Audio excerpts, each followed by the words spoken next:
Hi, everybody. Welcome to Conversations with Calvin, We the Species. And I'm with Claudine Smith again.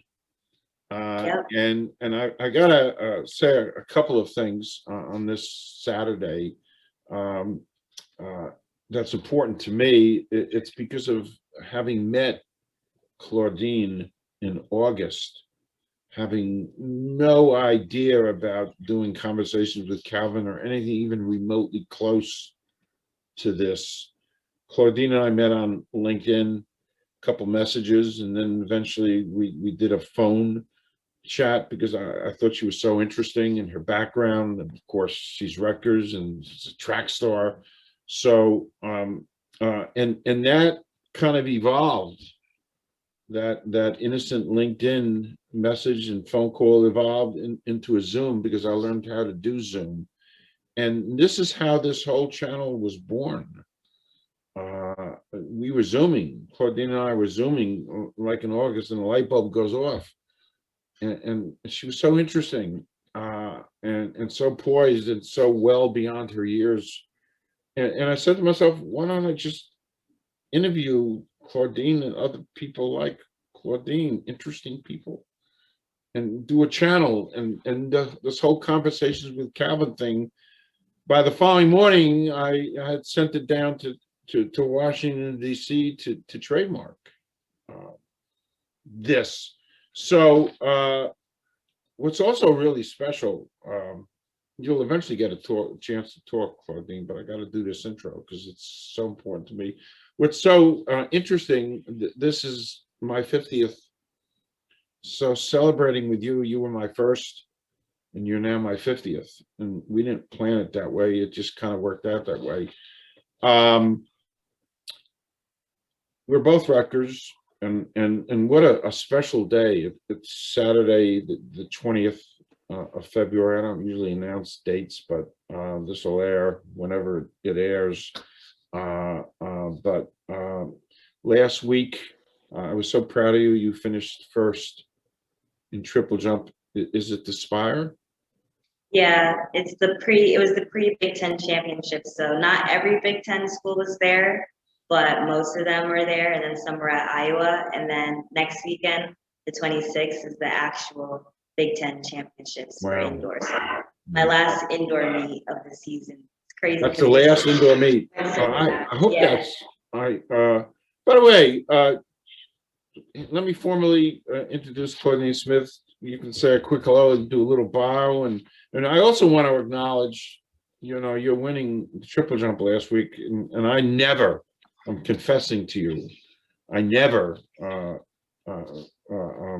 really took an interest in track and field, other than the Olympics and stuff and watching. But since I met you, I now watch and look, and I'm so cognizant of that. And today has also been quite a day for our alma mater, sports-wise. Men's soccer beat Michigan 2-0, and the women's basketball team won their 5th game in a row today, beating Illinois. Women's soccer beat Penn State 3-2. I feel like I'm a news reporter doing the sports. And Rutgers men's lacrosse beat Penn State. So it was a great day. It is a great day. So why don't you do a little bit of an intro, and then we're going to talk about why we're really here. So take it away. Hey everybody, it's me, Claudine. I'm back again. I am a Rutgers sophomore, finally officially majoring in journalism and media. I applied over the winter and was accepted. And then I'm also on the track team as a hurdler and horizontal jumper. And I'm the school record holder for the indoor triple jump. Which is wonderful. By the way, I didn't know you were officially journalism and media. I just got the exception. That's wonderful. Maybe I can help you a little bit. I do a little of that stuff here and there. So we're here because Claudine started a podcast, which has nothing to do with me, but she started a podcast, The Athlete A in Us. Did I get that right? Yes. The athlete A in us. And she mentioned that to me. And of course, the first thing I said is, without even knowing, I said, let's talk about this. And then the light bulb went off. And I realized I had seen a movie on my own this summer called The Athlete A. And I stumbled upon it by accident on Netflix. And I wondered what it was about, and I clicked on it, and about 30 seconds into this movie, The Athlete A, I was hooked and glued and overwhelmed and saddened. And I just thought what you're doing with this podcast to talk about the issues and to talk to other women's gymnastics performers and to discuss this, which is so important in our history of athlete of athletics, etc. So before we jump into that, while we're on the you finished first last week in triple jump in the meet, which was, I just said that. You were actually training to be a gymnast, and then somewhere I read the wisdom of your parents to direct you from gymnastics to track. Can you want to talk about that?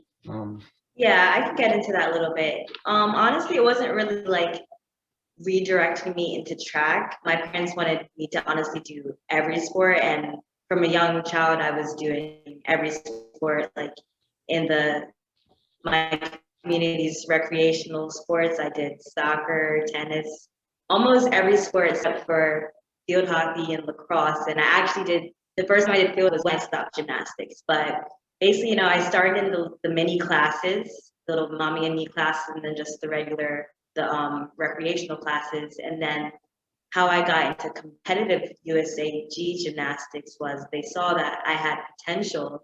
I was just a strong athletic person, and the USAG for coach, or the training team coach, approached my parents and said, I think she should be on, the training team to be, an actual competitive gymnast, that travels to the meets and everything. So that was when I was about 7, 8-ish. So then I started training that summer with the actual team, and then I went through the levels. Sometimes you have to repeat levels. So I think I repeated like level 5. I had a little of a late start into level 4, and then the progression I got all the way up to level 8, and then I ended by competing at the regional championships and with New Jersey. The regionals is like, I think, Connecticut all the way down to Virginia or something like that. I don't really remember the whole logistics, but it was the regional team. I made the New Jersey regional team, and New Jersey actually won at that regional. So honestly, I ended my gymnastics career on a very good note. And it definitely was something that my parents talked to me about, like, you're about to go into high school. There's a lot of things out there to try to, get a better scholarship into school. And I had always done track. As I said, I did a lot of other sports, but I was always, fast. That's a big thing about being an athlete. So my dad was my first track coach at my elementary school. I went to a small private Catholic school, so it was pretty much pre-K through 8th grade. And he was the coach. And most times he started the kids out in like 4th grade to do track. But since I was the coach's daughter, I started like 1st grade running it. So I was really back and forth with a lot of things, because I was, in competitive gymnastics, but trying to do all of like intramural sports at school and all that, basketball, volleyball, everything, as I said. And track was, in the spring. So since my dad was the coach, I had a little bit of leeway with, not really being able to practice the whole track practice, because I had gymnastics obviously, and then missing some meets here and there. But I definitely was still well-rounded in my sports. even though gymnastics was my main sport, because obviously, I was paying for that and traveling all the time. That was like a serious sport for me. But one story I can tell you is that when I was like 8, I was a competitive gymnast, but I was still doing track, and I knew I was better at track even though I did other sports. And I actually did what's it called? AAU track, Right. yeah, they have AAU basketball, all those things. So I did Sure. AAU track for like 1 year. I did the indoor and then the outdoor, and it was kind of like, how come you just don't do strictly track? And I was like, I just love gymnastics. But I remember telling my mom, I was like, I don't know what sport I'm gonna, end up doing in college or maybe in the future, because I'm not sure which one I'm like truly better at right now. Like gymnastics is really hard, and I know it's gonna get harder. But all I know is that one day I want to go to the Olympics, and I don't know if it's gonna be for gymnastics or track. And that was at that time. But now obviously I know that I'm focusing on track, and if I can go to the Olympics for track, that would just be That'd amazing. be great. Wow. By the way, off topic a little. I'm not sophisticated enough, but it would seem to me that your gymnastics background maybe helped you a little bit more with the triple jump. Does that make sense? For sure. Yeah, it Okay. definitely helped me pick things up. And then even with hurdles, because I started triple jump a little later. I started triple jump only in my junior year. Hurdles was something that my coach had me do from freshman year indoor track, which is the first, high school track that I did indoor. And that helped me because a lot of people are scared of doing the hurdles. It's just, an obstacle in your way. You're supposed to run, jump. People are a little tentative for that. But being a gymnast, all my kind of, I used to do tricks on a 4-inch, 4 feet high beam type thing. So I wasn't really scared to do hurdles, and I just had the like flexibility also. A lot of people need to be flexible to do hurdles.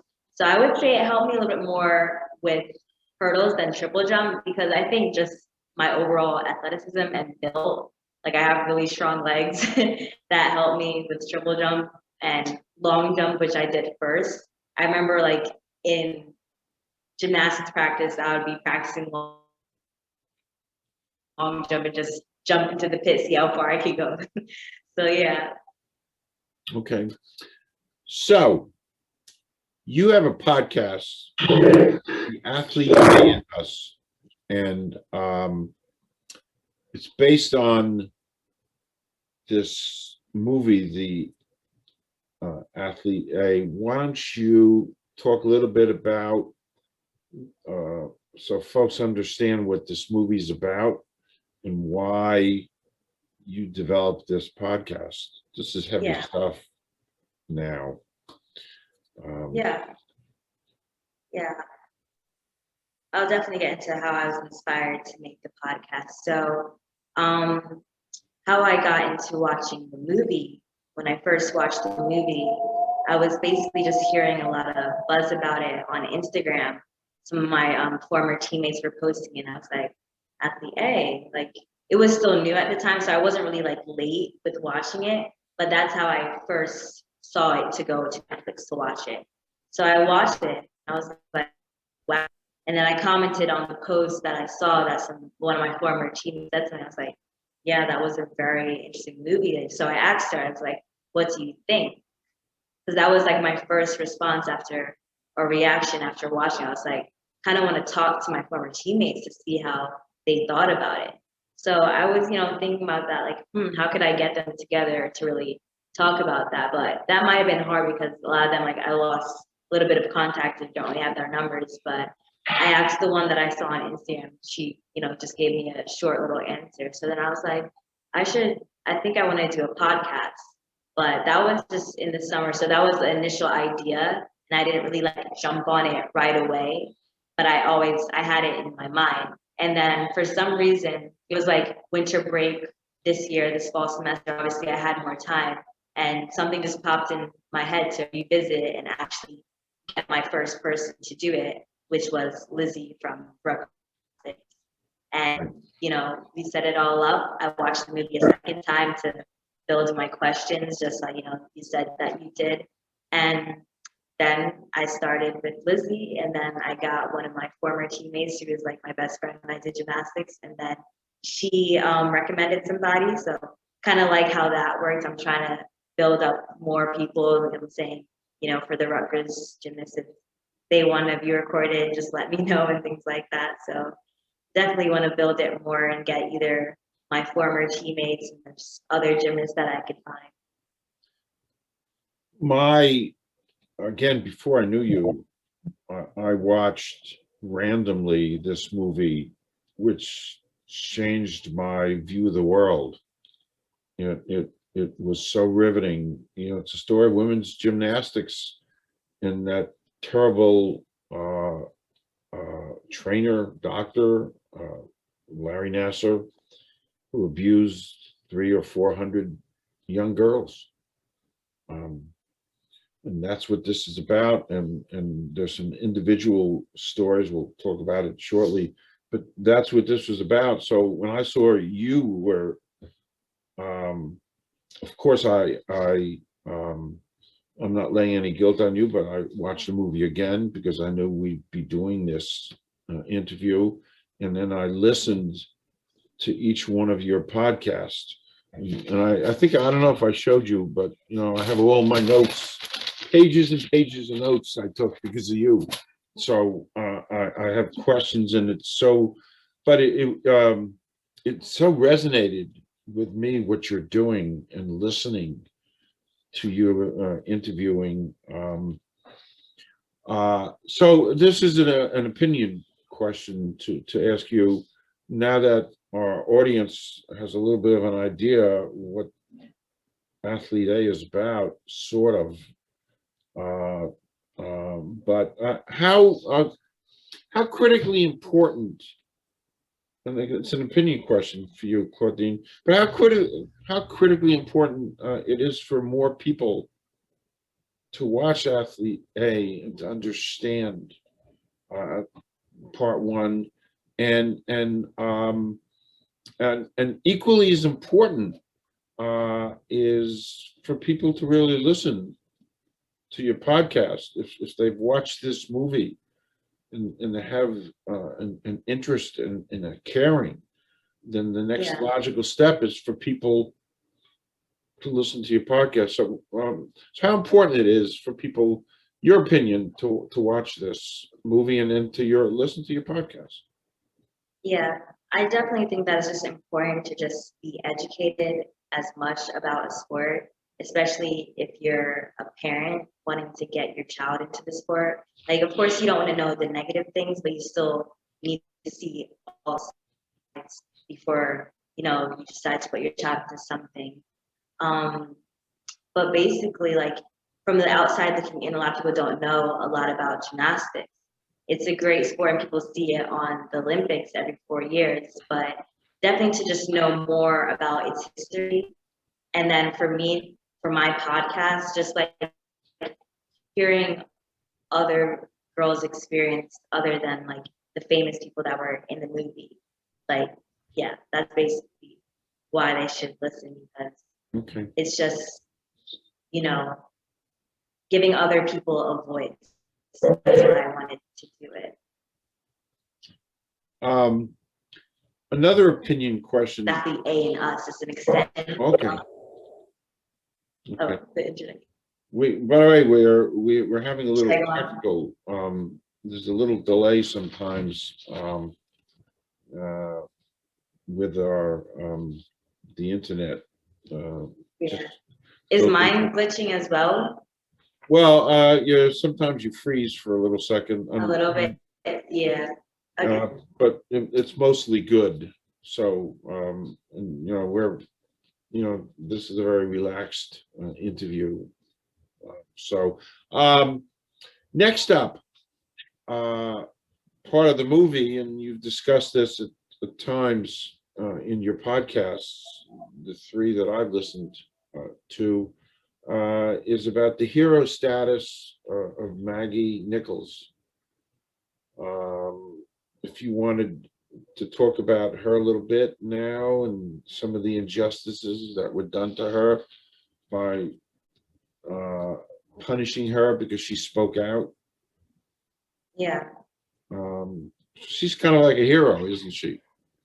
Yeah, she's a hero because she was one of the first ones to ever say anything about it. Like, for some reason, probably just as I talked about in the podcast or the girls were saying, it's just the culture to not really say anything because you just have that, the fear factor, intimidation factor. But she knew that something was wrong, so she said something, and like she expected them to do something, but they didn't. They just told her, they just tried to keep it quiet, acting like they were gonna fix it, but they weren't gonna fix it. And then I guess as they kept on bugging them to do something, they just decided to basically punish her. Yeah. Yep. I mean, really punish her. I mean, they didn't even give when they had gymnastic events, they didn't even get tickets to her parents to come watch her. I mean, Yeah. really, really punish. And then, of course, I thought one of the most horrible things, because she was so good, was not even to make her an alternate for the Olympics in 2016. I mean, what a horrible thing. But to her credit, I mean, to her amazing credit as a great athlete, she went on to become NCAA champion like 2 years in a row, I think. Yeah. So that's, but you discussed that, and when I listened to your interview with Lizzie, you had asked Lizzie what surprised you most in the movie, and she said the bravery of Maggie Nichols, and I thought that was a great question that you asked her. And we'll talk in a little while about your journalistic pursuits. That favorite question. The other thing, and to me, this was one of the most important things that I got out of your interview with Lizzie, was you had asked her about college athletics versus the gymnastics club system, and her comment was that college is so much more supportive, mentally, physically healthier than the club system. Do you want to comment on that? In support of what Lizzie said? She just said college was just way better. Yeah, that was definitely a common trend. Like, after I interviewed her and then interviewed my second gymnast, which is the current college gymnast at Springfield. The third one isn't a collegiate gymnast, but definitely, like, they all had the sense that in college, like, basically it's not as much pressure for some reason because you've already done what you had to do to get to the college level, and they're just pretty express yourself. I remember we used to watch, college gymnastics, and it just looked like the girls were having so much more fun. But I guess for them, once they like actually transition, they could definitely feel why. Okay. Next, and again, I'm just, a lot of this is your opinion, your thoughts, and stuff that I've gathered up, but I'm just curious on your thoughts. I watched the movie, and I don't know if I heard this in your podcast or not, but at the time, USA Gymnastics head Stephen Perry, I mean, covered up all this stuff. Then he published. He didn't publish. He punished Maggie Nichols, and then he took the Fifth Amendment. So, do you have any comments on this segment? Yeah, that's something from the movie that, like, like I just couldn't forget that. That's like one of the highlights from the movie. I mean, all of the information was important, but that one scene is unforgettable because it was so disgraceful.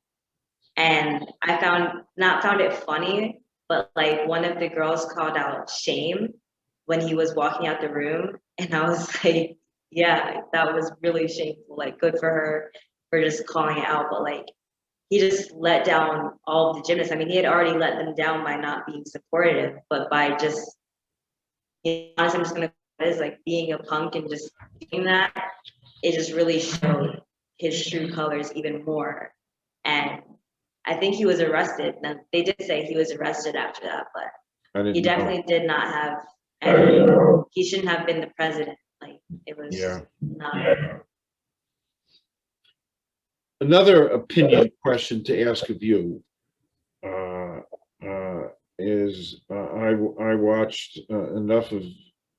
I've been watching women's gymnastics for a long time, and then women's track. I mean, and when it's Olympic season. But we were talking before we went on air about Nadia Comaneci in 1976, how she changed the whole institution of women's gymnastics. She was a young girl, and it changed. So I just wondered your comments as a journalist now on how revolutionary she was, because she was such a young girl, changing the whole face of. Yeah, I'll definitely speak on like how it maybe inspired America, because America, as we know, is a very competitive country, especially in our sports. So when our gymnasts, who are maybe teenagers, and she was maybe just a preteen, and she was beating our gymnasts, they said, wow, that's not good. So they wanted to be like that. And then the first step to them being like that was obviously taking the Karolis and making them our same systems of getting the gymnasts to start younger and building them to be elite gymnasts at like preteen age and not teenager age. So that's when you see like the whole advertisements for getting, gymnasts to be young or starting really young. Like whenever you hear about the elite gymnasts or even a collegiate gymnast, they started at 2. I started, with baby classes, but they started and didn't come out until forever. Mm-hmm. Me, I was like in there and then out. So this was their main sport, the one and only sport from the time that they were a baby. And then they started training level at maybe 5 and not 7. So definitely how good you are usually depends on how young you started. And then if you could be at the elite level, because most times you either go to college or go to, the elite training camp. And if you're already in high school, usually you're just going to go to college. You usually have to be younger to be an elite gymnast usually. Okay. Because most elite gymnasts also, they do like the homeschooling and is, their main focus in a way. Really intense. Really intense. As I mentioned to you, I did get a chance briefly to interview Laurie Hernandez before she left for the Caroli Ranch, and then the Olympics when she won a gold medal. But she talked briefly about. I mean, she's homeschooled. And that's her life. It's 6 days a week doing this. It's so intense. It's so intense. Speaking of the Crowley Ranch, do you have any comments on that? It was a tough place, wasn't it? I mean, they were great coaches, and they trained Nadia, I guess. Yeah. Uh, The movie definitely villainized the camp, but it should have been, obviously. And it, as I said about the education part of it, because when I did gymnastics, it was the TOPS training is where you could be, where the first time you kind of be introduced to going to the camp.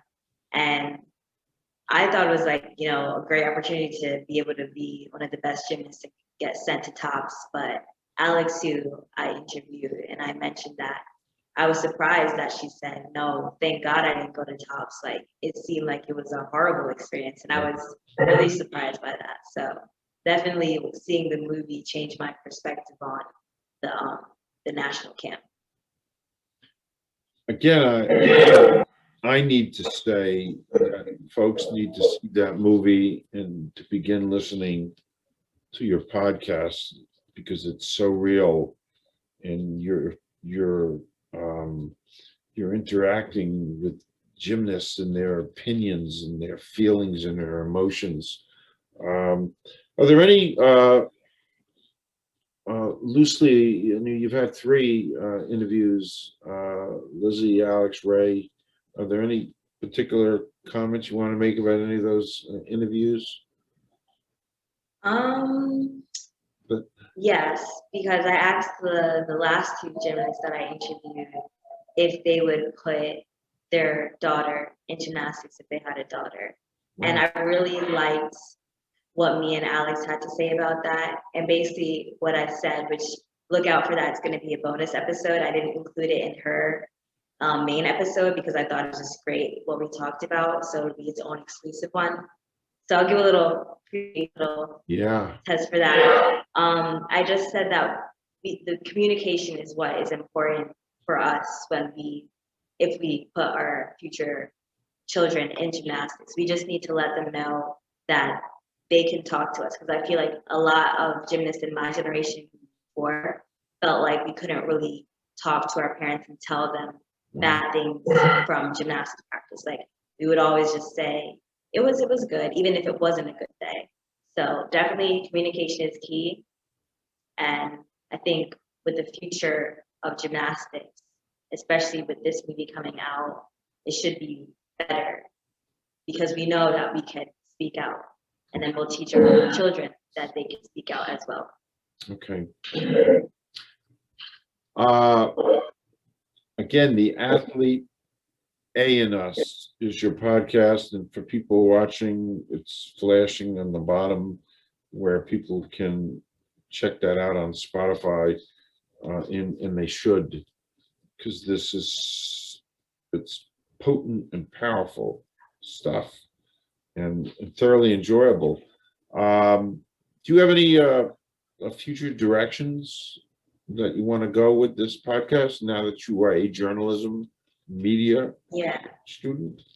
Yeah, I definitely want to build, the episodes and as many people as I could interview, just like how you're interviewing as many people, like, wow, 50 plus, or maybe some guys, but a lot of people that you've interviewed. So my kind of strategy for that is to maybe interview one gymnast from each Big Ten school. So that's kind of an interesting strategy that I have. And then former teammates that I have, current track and field teammate that also did gymnastics. So I'm thinking of getting her, and also possibly including some gymnasts just to see, the perspective change, even though this center focused female gymnasts and how they were abused. I want to delve into maybe possible a male gymnast story if they have one or experience, because I actually really don't know personally any male gymnasts. So I'll definitely, kind of just try to find one and shout if they would want to be interviewed. That's great. Which leads me to my favorite question, and you're going to smile because you know what it is. It's kind of a question, and it's a praise statement, and it's also from the heart and the soul of me.